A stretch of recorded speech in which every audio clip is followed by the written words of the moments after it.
Това е Питър Бастиян, който свири чудесно едно към едно българска музика, както Никола Янков, Леновчето и Георги Коев. Те са неговите кумири от 70-те години.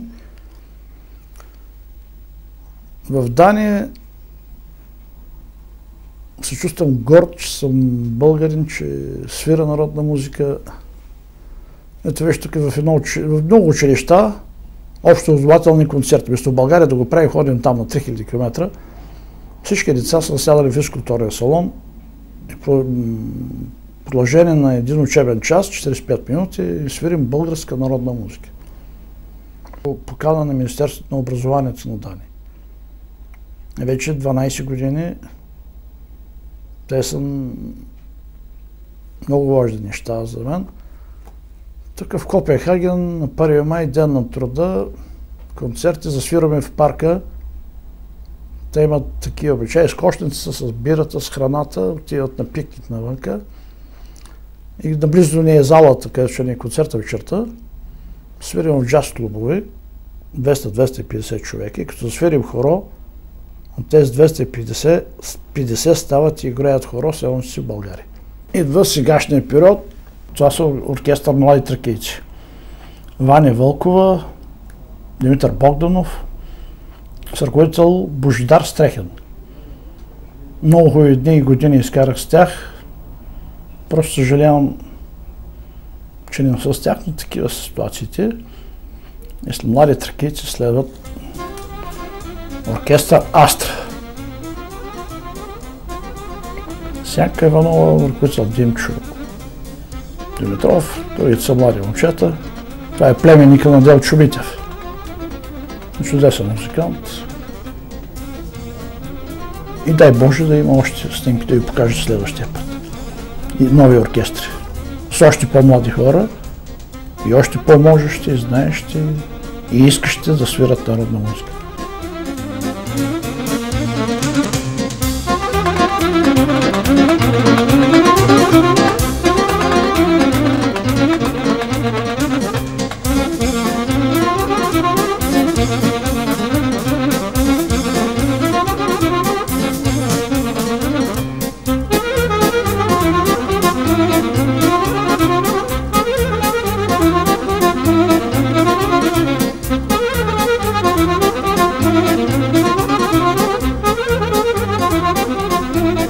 Със своята музика Миньо наистина разкрива себе си. Тоест, той е талант. Той е талант, който, изразявайки с музиката красотата на душата си, грабва всички. Защото музиката е езика на душата.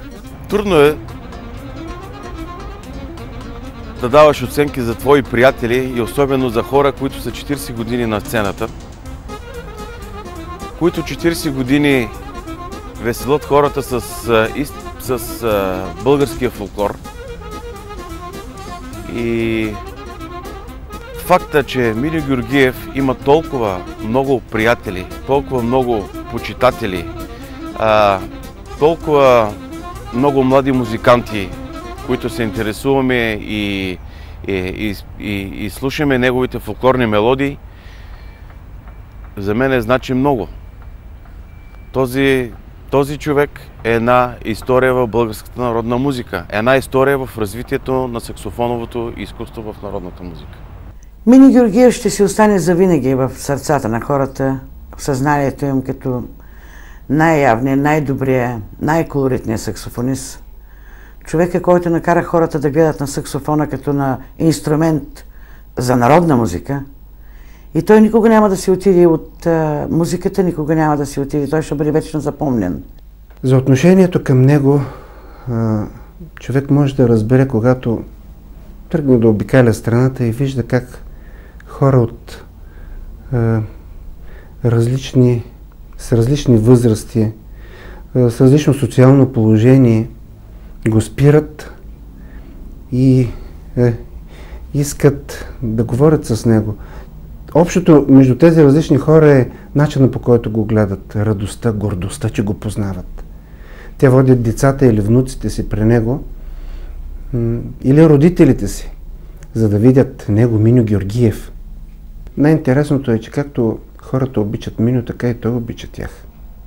Миньо е родолюбец, той е патриот.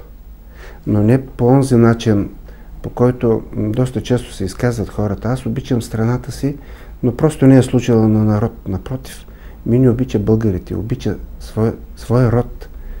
Отнася се с невероятна топлина към тях. Той обича България заради българите. Аз искам да наблегна като че ли повече на човека Миньо Георгиев, защото той е един от малкото хора, които познавам, които са толкова слънчеви, толкова приветливи, толкова позитивни. Като музикант е наистина прекрасен музикант.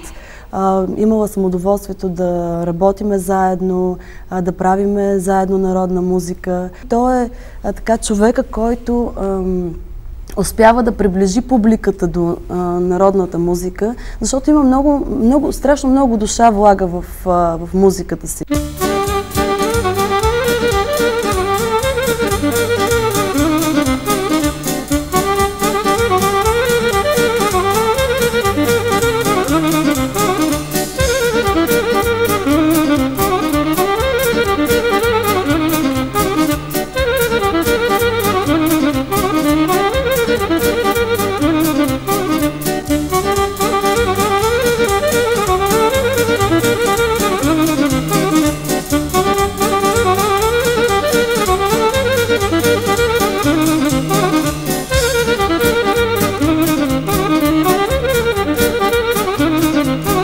Миньо Георгиев е един от най-добрите хора, които познавам.